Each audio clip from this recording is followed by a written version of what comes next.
Last week of training, Nikita Parris. You know, last week of training, I do you do wish. things like you do at school where you go and watch films and have lessons under the oak tree? Well, it's not our last week of training, so I don't know what we're gonna do in Oh. our last week. What Oh, because of, World Sevens. Yeah, great. Alright, hold that question, I'll ask it another time. I was, though, thinking about if I do a leaving tape, if I leave Sky, and I'm thinking sort of the breaking news ticker, and then maybe it cuts to me shopping in Lidl, and I put my hand up and say, "No comment." That's it. You 2 leaving anywhere once? Twice? Soon? No? What? Any news? I'm so confused. What's going on, Corsie? Because I don't Talking even. it. She's talking in riddles. She's talking about Yeah. players leaving. Oh, Don't jump in. not today. Don't look in the eye. She's not playing today, is she? Did I tell you about the time I once got a printer when I left a job? No.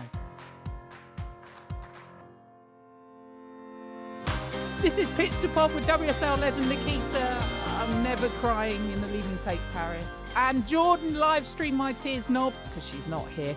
Every week they bring you topics straight from the pitch to this podcast as we discuss the biggest talking points, the world of football, the WSL and beyond. This week, Jordan is still on her holidays. So we have a WSL legend joining us who should always get her flowers. Rachel Corsie's here. Yeah, good. Hello. Coming up, Blue Moon shines over the WSL and is peaking above Wembley. Plus, simply the Beth. Imagine me saying that with false teeth in. This weekend at the Chigwell Construction Stadium, who've never had as much publicity, Manchester City will finally lift the trophy after 10 years of building up to it. Manchester City title winners. Nikita, you said it would happen, and so it comes to pass. Yeah. What do we think of this week? In all honesty, I didn't think that they would lift it before this weekend. And also I did think that West Ham away would be a tough game. But the football gods gave them it early, and on the balance of things for the whole season, I do think they deserve it. I think they've been the most consistent team. Never really getting the full performances throughout the season, but definitely always getting the result. And they've just grown in confidence. At times we've seen obviously little slip-ups as, pressure started to build and the end of the season started to come. But ultimately they got the winning end, and yeah, congratulations Manchester City, and it's a great part of history for the club. Of course, yeah, I know we've had this conversation live on the telly, but we didn't really go in depth into Andre Yeglert's. Seeing some of the more of the outpouring, but the emotion for some of the players after, some of the long form articles that have been written about him. Is it as simple as the change happening, him coming in, being a good quality manager, but it did surprise a few when he came in because he wasn't from the Manchester City group in that sense like we've seen before. What's his impact been? Well, it's obviously been incredible. You have to credit him with that. I think there's a portion of gain to be made from it in his perspective, and it's up to him to kind of capitalize on that, which he's clearly done. But Gareth being there for the time he was there, and probably at the point he left, there was probably a feeling of it was the right time, and I think it was a feeling of that they didn't actually manage to win the trophies that maybe at times the performances and the style and the system of play I felt warranted. There was certainly that season 2 years ago where I felt they were the strongest team. They were most difficult to play against. They ended up losing it in the final day, and you felt like that was their moment that they missed, and the season that followed then wasn't as consistent. And I think Andre has benefited from the fact he was the fresh voice. There's always that. We always talk about that, the new manager bounce or whatever people want to talk about it or call it. That is a thing because your player, everybody steps up a little level. Everyone does, because the people who started and have been starting, they think, well, I need to keep my spot. The people who haven't been getting a game and wanting more minutes, they go, hold on, this is my opportunity. Then they always bring in a few fresh players. That brings the level up. So I think he got a lot of natural gain from all those things. And he just had to manage that. And I think that's the bit he's done really well. He hasn't tried to change lots and lots. I think he's made them a lot more dynamic going forward, but he already had a great group of players to come into with. He already had players, a lot of players understand the game, have a great football knowledge. And he was able to just ask certain things in certain areas to get the best out of the players like Kerolin, Lauren Hemp, Bunny Shaw, Viv Miedema, who ultimately in the final third have all played their part in them having a relentless season. And that's meant they've played with a confidence, they've built that momentum, 17 wins. Next best, that's Chelsea with just 14. So they've already got 3 more wins in a season where there's only 22 games. They got the points on the board to put pressure on all those other teams. And he's done a great job at that for me, trying to not overcomplicate it. Allow the quality you have to just shine through, lift players up, let players feel like they can play and show themselves. It's been really great to watch. Keith, do you think he benefited from that backbone that was already there at City, what they'd already been through? Yeah, for sure. He also benefited from the disappointment that they'd previously encountered in terms of getting close but not close enough, and then not qualifying for Champions League. So there was many factors in which them City players would have said to themselves, this season we're going to take it another step. Then you get a new manager in, which I think has really helped them in terms of mixing up the style of play, because under Gareth and the City way is very consistent and in the way that they want to play and dominate the ball and how they want to do it. And honestly, that way of playing helps each and every player understand the role and responsibility in which they're responsible for, but also understanding if you don't do your role, then your teammate it will affect your teammate. And I think because of that, the game understanding in which all them players will have developed over the time under Gareth and previous managers, as well as Nick Cushion coming in last year, now they will have gone into the stage where now they feel more free and they understand the game, so they know when and where to pass and how to pass, and the connections are already there, and you can see that in the City team. They know how to get to the best out of the individuals and the way in which they play. Sometimes he played more direct into Bunny Shaw, played off her. You've got Kerolin and Lauren Hemp running in behind, crossing the box. They just played to their individuals' strengths, and I think we've seen that flourish more this season. Yeah, because it'd be too easy just to say they've had the best of Bunny Shaw. Viv Miedema as well has been brilliant this season, to say that everyone sort of peaked at the right time. But I love how you're saying that, Keats, that sort of foundation of the City way just needed a bit of a tweak. And you'll have seen it from that team you won with like 10 years ago to where it is now. You can, as a club, I guess, it's great to have that identity, but sometimes you do need to just think away from that, tweak things. Yeah, definitely. I think at times it can become monotonous and teams find it, although teams understand what you're going to do, it's very difficult to stop when you're in motion. When City are in motion and they're playing that style of play, it's very difficult to stop. But they needed to understand what would take them to the next level to go and win. They've always competed, no matter what team they've had. Manchester City have always competed in this league. Whether they've gone on to win it is a different story. And I think that's the difference. They've now found a way to win, as well as playing their style of play. And at times, might be more direct. It might be, a Lauren Hemp who's having the game of her life. Give her the ball. Just give her the ball. She's going to create something. And that's what you need to understand. Although it's a team game, there are individuals within your team who can change the game for you. And I think Manchester City have got that right more times than not this year. That's mad, isn't it, Corsie? Like just mentioning Lauren Hemp, Alex Greenwood, you go through every one of that team, and just they'd get in. Would they get in any other team in the league? They could certainly compete to be a starting player. But I think that's also interesting. I know people say, well, they didn't have all the other competitions, or they didn't have Champions League. They did have the other competitions. It's pretty clear what his best 11 is.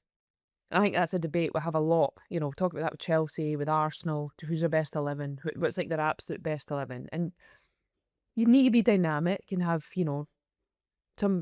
I get you might have a couple of positions where you've got 2 players that are like for like, and you think, well, they're just going to have to go toe to toe for starting spots through the season.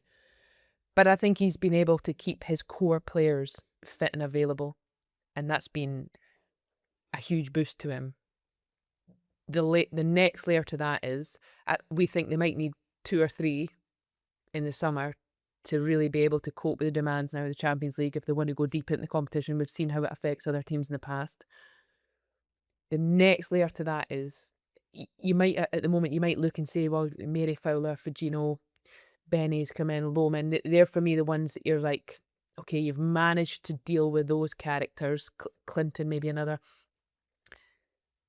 You add 2 or 3 to that, how do you manage that next season? Because I always think that's always becomes a really tough thing, because all of a sudden you've got an extra few players on the bench that might be bigger name players that expect to come in and play more, and you've got to try and get that balance right, and that's always slightly difficult. But at the same time, I think this year the fact they've kept their core players fit and available with 1 or 2 in that sort of same bracket as depth and backup, I think it's allowed them to just be really relentless this season. Without trading any confidences to both of you, if Bunny Shaw goes, is that Manchester City sort of acknowledging that they're losing one of the best parts of their team? Will the other players think that? Have they got to step up and show that they're bringing in of equal quality, if that's possible? Well, she'll be a massive loss to Manchester City squad. Any squad. If you're losing your goal scorer, who is a consistent goal scorer, the amount of goals she scores. But like we spoke about before, Manchester City have found a way to get the best out of the players in which they've got in their squad in the positions that they've got. And they've got players who can play in that position. Like a Viv can go from playing in a 10 to playing in an 9. You know, we're talking about one of the players who is one of the top goal scorers within the whole of the WSL. So you've got that ability to be able to, if she does leave, to say, okay, maybe they want to bring in another number 9 in terms of having more depth in the squad ahead of Champions League. But for me, it may potentially, but Beth's a winger, so it's very different going from a wing to a 9. So that's a different in terms of position. It just gives you more backup on the wing, but not necessarily as a 9. So you still need to go and bring in a 9, especially if you're losing someone like Bunny, who's your goal scorer, scoring consistent, like I said before. So she'd be a massive loss to any squad. But I'm sure Manchester City, with the ambition of the club, will only want to go forward in terms of, okay, we've lost Bunny, but we can bring in this player, or we can adjust the rotation of the squad in this way in order to get the best out of players. Might be a change of system, because we've seen they're willing to, adapt the playing style to get results. So I guess it's just yet to be seen. Yeah, and of course, I mean, we've seen Beth play in there, but we've also seen clearly what Mary Fowler can do too. Like, and Viv, these are all players that you think will go, all right then. Bunny Shaw was not the only player in this club that could score. They're the type of characters sitting on the outside that I think would relish an opportunity to show what they've got. I think they would. I feel they do need, if they lose Bunny, I feel they do need a player that is an out and out 9. But because they have all those options, it maybe gives them more options for who they might go and look at. And I think that's, we all understand that the price tag for Bunny is huge, and she's earned those figures in the sense of she's scored the goals to get the accolades, and if that's the price that a club is willing to pay, that's the price club's willing to pay.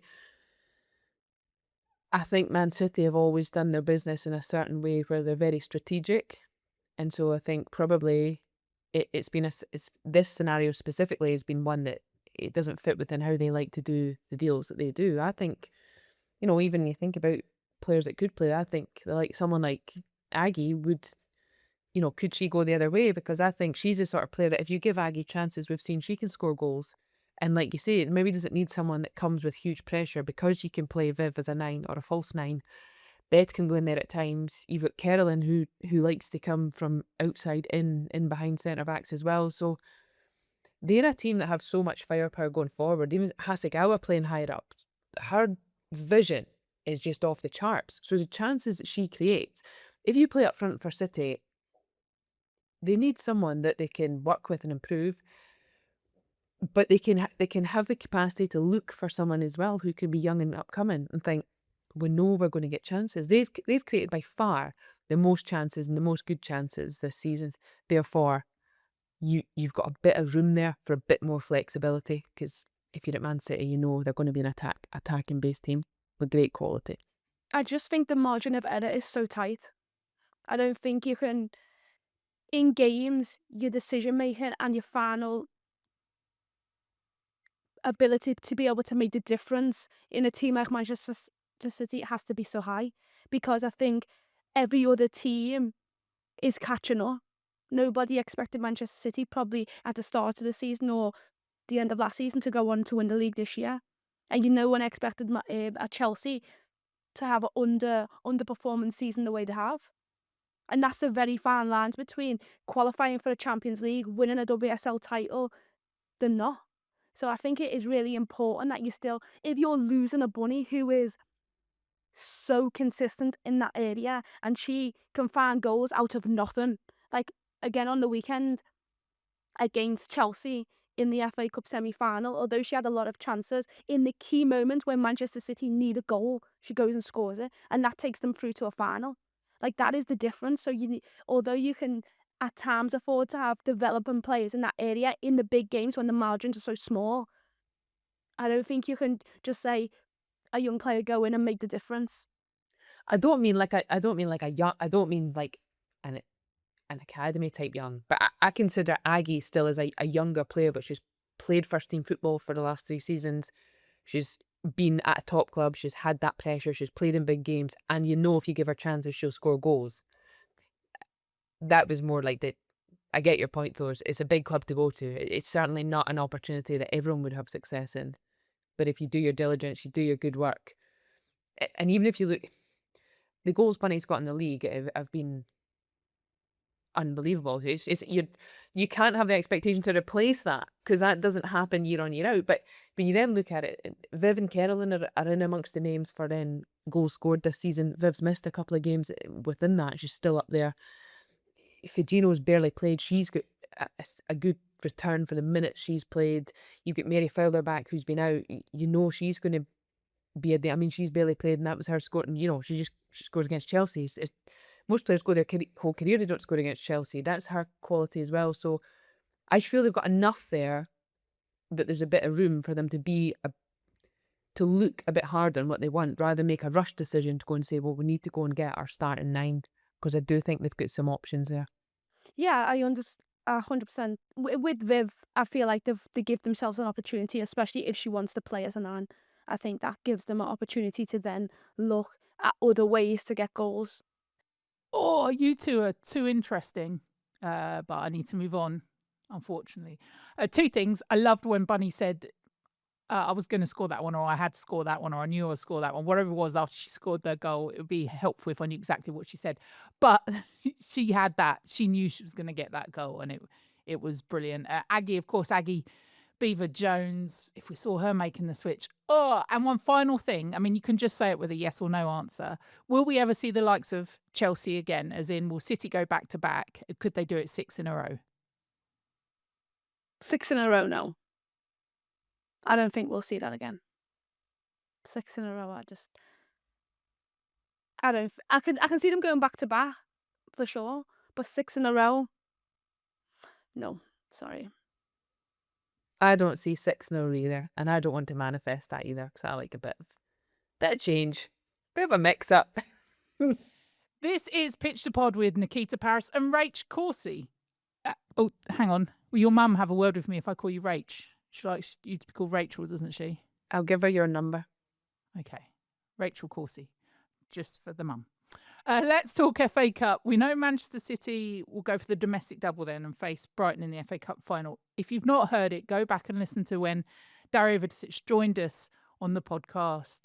There was a really touching moment when he talked about getting to Wembley and what it would mean after losing his dad and this season and everything that he's been under this season. Hearing Fran Kirby talk about that too, that they were getting there for him, you could just see that gives you that extra bit, doesn't it, Nikita? Like, all the players just had that extra something about them, and to win that game at the end, to come back, like both teams did actually in those 2 semis. 2-0 down, both teams actually 2-0 down. Yeah, what a remarkable story for them, and what a journey Brighton have been on and will continue to go on. And we spoke about how they've developed over the last few years and the signings that they've made in order to push the club forward, and getting to an FA Cup final, the hard work in which the girls have put in, and also Dario as a coach. We spoke about how good he is and tactically, technically, and is able to adapt. And you saw that in the game as he changed formations and he was able to push for a goal. And I think, yeah, I'm so happy for them. I think they deserve it. What a turnaround in their form, Rachel. We did this fun thing. It was a fun game. I enjoyed it. Keats, before you popped up where Rachel was going, how many games since Brighton last lost? And we started at 2, and then we went 3, and then we went 4, and then 5, and we got up to 8. Did we not, Rachel Corsie? In all Yeah, comps. in all comps, I think they've lost 1 in the last 9, which is an incredible record, really, because within that there's some tough opposition. Arsenal, Man United, the Man City game, of course, where they get the win. I felt at the start of the season, I sort of saw them as a nice team. That's how I always describe them. They're always competitive. They rarely get turned over, at that heavy result. But I just felt they weren't really being efficient in terms of getting over the line with results. It's like you can do lots of phases in the game really well, but if you keep coming out with nothing, that's really frustrating. And I felt probably early in the season, it was never that they didn't play well, but I just didn't feel like they had the impetus to go and be really, cutthroat in those key moments in the game. When you get the opportunity, can you take your chance? And then once you get the lead, can you be really compact, make it difficult, still play your style, but just make sure you're effective. And that's what I think for me is just we've seen how that's just grown and improved, and now they're in this run where they're enjoying the momentum of the fact they've kind of just feels like they've figured out that way to just be quite ruthless in those moments. So yeah, they play great football, so it's nice to see a good footballing team also then get the reward, because that can be really difficult. Yeah, too right. How do we fancy the chances in the final? I think they'll be confident. I think they'll be really confident. I mean, I know it's Wembley and FA Cup final, but after the previous result against Manchester City and their ability to be able, like Cos just said, to stay in games and find a way to win games, or get a result out of games when people are not expecting it, I don't think it'll just be a rollover. No, and I feel like Manchester City on the other hand will also want to go and get the double. So I think it'll be a great game of two footballing teams. On that Wembley pitch as well, the sort of expansive football. It'll be glorious. Are you covering it, Nikita? I don't know. Maybe. You doing it, Rach? I'm not actually. I'm going with my friends. I'm going as a fan of football. I've got friends coming down from Aberdeen. Nice. You've got friends? All right, sorry. Well, I think they're hoping I'll get tickets, so I think that's actually why I've got the call up. But but yeah, I'm actually going for a day out just to enjoy the football. Quite genuinely, I'm just going to support with neither allegiance to either team, so I'm just hoping it's a good game. I don't know if the fact Brighton beat them recently helps them or hinders them. I think sometimes you think, well, it gives you confidence because you've recently played them, but then I think you've kind of just irritated the beast. I think they've done that over the last few games. Arsenal, Manchester United, I mean, they're used to irritating the beast, so it gets the best out of them. So I'm ready. I think they're ready for it. I can't wait to watch Good it. point. I'll be there too. As a fan, I can't wait. I mean, it'll be great. Two footballing sides. Wembley. Yeah. it should be We'll good. see. They're the t-shirts you've got to go in. Of course, you've got to go in irritate the beast t-shirts. Get them That'll made be up. unreal. As a camera pans, yeah. She's irritating the beast. Please do it. It's a Please do classic. it. We spoke about this a lot. When Chelsea and Man City were playing each other about 52 times in a row. When these teams come up against, what other tricks have you got up your sleeves to try and throw them off? I think if I was coming up against a team like that, though, I would also have in the back of my mind, like they've just done. But both teams did this, and they've come back. They're not beaten. So with either team, even if they go 2 down, as proved, you're like, they can come back again. Which does that as a player ever? Or when you're in the moment, I guess you're not even thinking that, are you? I think I don't know that you think that, but I do think when you're playing for a team that's scoring goals and in that rhythm of knowing you've got the capacity to score goals, I think you do play differently. I think knowing that and I think we know Frank Kirby's been a key component within, the involvements and goal involvement. I feel like Madison Haley, who we don't speak about too much, she's coming right into a game. And I've always felt when I played against her only a handful of times, I think, she's difficult to play against. She uses her physicality well. She'll stretch in behind. She'll pin up and, link play. She's busy and around the penalty box.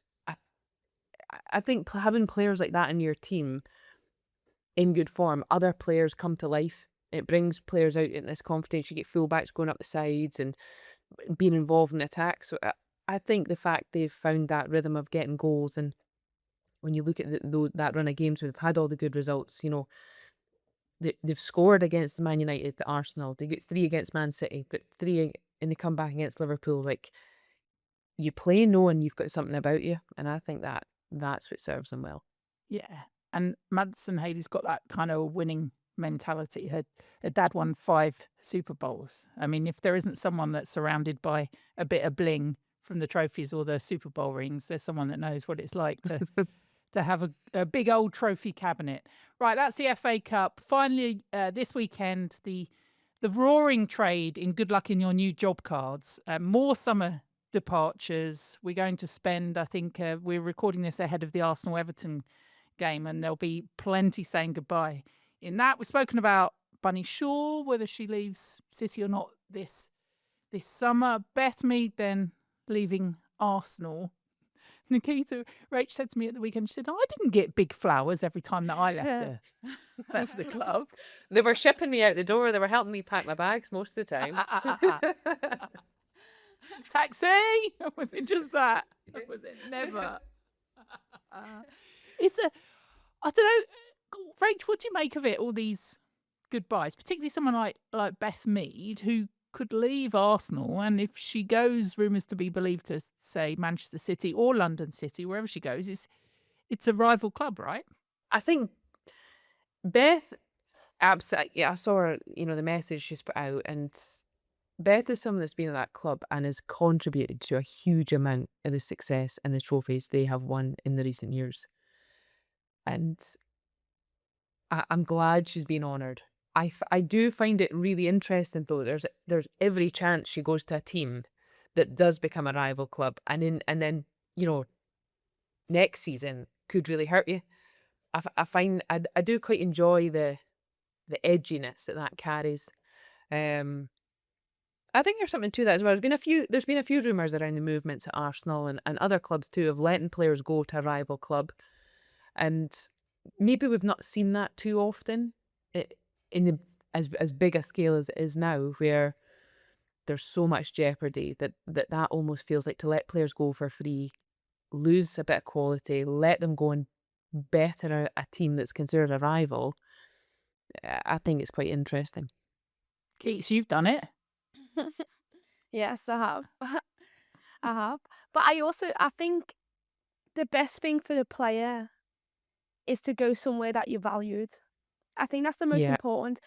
That is the one thing that if a club doesn't see your value and where you're positioned within the club, and you feel within yourself that you have a lot more to give, then it's important that you're thanked for your services, because 9 years is a long time. But I'm sure Beth will have that fire for sure, no matter where she goes, to prove, to show. Not that she has to, because you see it. I think you've seen it consistently from Beth when she's played, that she can put in a performance and help the team win. But I think, if you don't feel valued, or you don't feel like where the club see you is aligned to where you see yourself, then it is important to, move on and go to a team that is going to give you what you want, and you feel parallel to the same, you're on the same page in terms of your playing minutes, your position where you're playing, and all of that. And we spoke about that before. We spoke about players staying at clubs for long periods of time, but not getting the playing time or the results, whether you're a young player, experienced player. It shouldn't matter. A football career is so short. So you should get everything out of it that you possibly can. In that way, I actually like the fact that teams do allow this to happen. And I know maybe it's because they've not got to the stage yet of the fellas and the cash that's washing around, but the fact that the players still are central to that. Because you imagine if you were almost held hostage in that respect and not allowed to play to the highest possible level that you could, or forced into going to play abroad if you didn't want to, if you didn't want to leave this country just because you can't be sold to a rival. I kind of hope we don't ever lose that in the WSL. I That think it's still that's possible. dependent on contract. These guys, we're talking Yeah. about people who are running out of contract. A club is not gonna, and Arsenal's not gonna sell Beth to Manchester No, City. I tell you that. But the no. fact that Beth has that ability with a contract running down to be able to have them conversations and, you know, figure out what's best for her in terms of that is really important. But I mean, if she was in contract, it'll probably be a different scenario and a different situation for sure. Should they have tried to make that happen then? Tried to have hung on to her. I personally think yes. I think there's a thing at the moment where if you're over 30 right now, you're either get a 1 year deal or you're seen as you're too old, you're done. And I'm not sure. I think that prejudice does exist. And I actually think we probably don't actually know. We know in the men's game the average when a player typically hits their peak. We realistically don't know in the women's game, so you can't say you know the answer when women peak because we don't have the data. We don't have a history of having a professional game for X number of years. We're almost building the data and the knowledge as we're going. So the current crop of players are almost collateral damage because we're becoming the data that in years to come they're going to use as the benchmarks. I think for me, Beth, I wouldn't be shocked if Beth is still playing in WSL in 4 or 5 years' time. That wouldn't shock me. So I think from an Arsenal perspective, I probably would have put her on. I would have wanted her to stay. One, because I think she knows what it takes to play at the top level. She knows what it takes to win. She's reliable when she comes on the pitch. She's had a couple of injuries off the back of, a significant injury, but that's totally normal. That's not necessarily, I think one was, I think, a contact injury, so that's unfortunate. I think for me, she's somebody who, if I was Arsenal, I would have tried to get signed. And if you found you were using her less and she was in contract and another club came in, yeah, they got to buy her. And I think we don't really value players of that age now. And I think you can still value them. It doesn't need to mean... I think we're sort of at a point where when we're talking to boards and things and you've got to try and say, I'll need X amount for a player, there's a reluctance to want to spend that on more senior players. But I think we need to open our minds to it being, let's go case by case. Somebody who's 31 like Beth Mead, she could go to any team WSL. For me, I think she's top player. So I think she might not be a player you play every week and every minute, but I think are you going to find someone that's better than a Beth Mead to play the role that Beth could potentially play? I think that's hard to find. So I think wherever she goes, great addition, and I think she's got a lot of years of playing top level. Yeah, and I also think teams forget about the impact a player has on the dressing room, off the pitch. That is very hard to find, like someone who can be so consistent and has the experience and the know-how of how to win. So I do think clubs make big decisions based on purely just minutes, age, stuff like that, but they need to see the effect that could have long term, because it's going to take, if you do a big change in the summer in terms of the number of players you're going to take out your squad to then bring in new players, the adaptation and the time that takes is a little bit more difficult if you don't have players in the squad that have experience of being an Arsenal player or a Manchester City, United, whoever it is. Yeah, I think that's also got to be thought of. And who knows, they might have thought of it and just thought it was best for the long term for them to, to let these players go. But I do think it's a lot more than just on the pitch, the effect it has. Well, the other interesting one, and I know we've got to bid a farewell to you two soon, just from today's podcast, but the other interesting one is Katie McCabe. There are all those rumours around her, and yet we're not seemingly saying goodbye to her at the last game at the Emirates this season. So whether something's changed there as well, and whether they've gone, all right, and potentially that could have happened with Beth too. Who knows? I'm trying to judge both of your faces to see if I can read anything off them. I can't. Anything you want to say? No. No. Do you No, I want to will talk say about that. No, I wouldn't Go say. on. I want to say that was unique for me. I thought it seemed like I thought it was. I get confused. I'm not on. I try and not be on socials a lot, so I get confused if I see anything official, or if what I've seen is maybe not official. I thought she was away. What I will say is I think Katie McCabe has been fantastic, especially in the second half of the season. Arsenal have relied on her in many games to have to go and play in different positions. And the one thing I think she's stood out in the last few games above the rest, her passing quality, playing through lines, her calmness and her ability to do that top level. And if I was Arsenal, I would keep her. There's not many good left backs in the game. A left-footed left back. And a player that can play left back, centre half, midfield. These are the things that you're taking out of your game plan. So you don't make it easier for other teams, but you become a little bit more predictable in the way you're going to play if you with a player like Katie. We both did the Leicester game. The passes.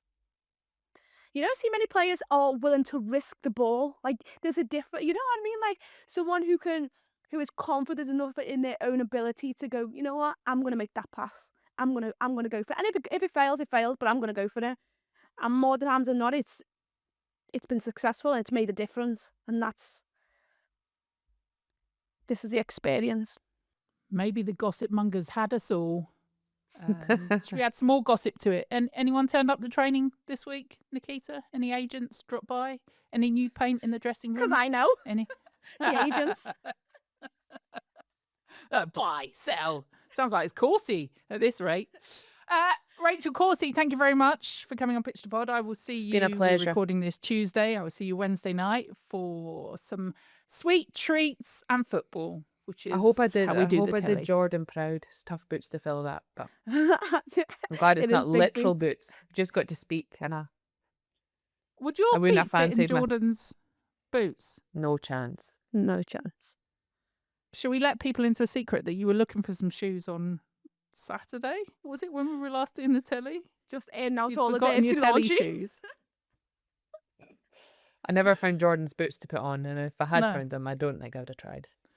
See, I couldn't live up to that. Come on. I was making the case. You had was it your Predator football boots? I was making the case that you should have worn them on telly we've got this great big white carpet, haven't we? And I was in on the Fashion white rugs. statements. You should have yeah, she should have been there in her boots. I would have loved it. Loved it. You'll be pulling on your boots in the WSL final games this weekend, Nikita Parris. Got the Villa at the London City. Villa. I know tickets are still available, but well worth coming to see that one, all right? All right. That was a your big moment. sell. Yeah, I was like, all right. Okay. Go watch Nikita, because I'm telling you to. If not, turn on the telly and you'll see me and Rachel Corsie in the rain, apparently, at West Ham. I hope you're packing the right attire. Yeah, it's supposed to leather it down. The sun's going to shine on you, Nikita, but we're Great. getting wet watching Manchester City lift the trophy. If you have a question for Nikita or Rachel Corsie, or that was for your mum, or Jordan, do get in touch. Use the hashtag #PitchToPod. Who knows? They could be answering it on this show. I'm off to try on Jordan's boots. I don't think they'll fit over my toe. They might. Is that how you play football? I could do that. Goodbye. Bye.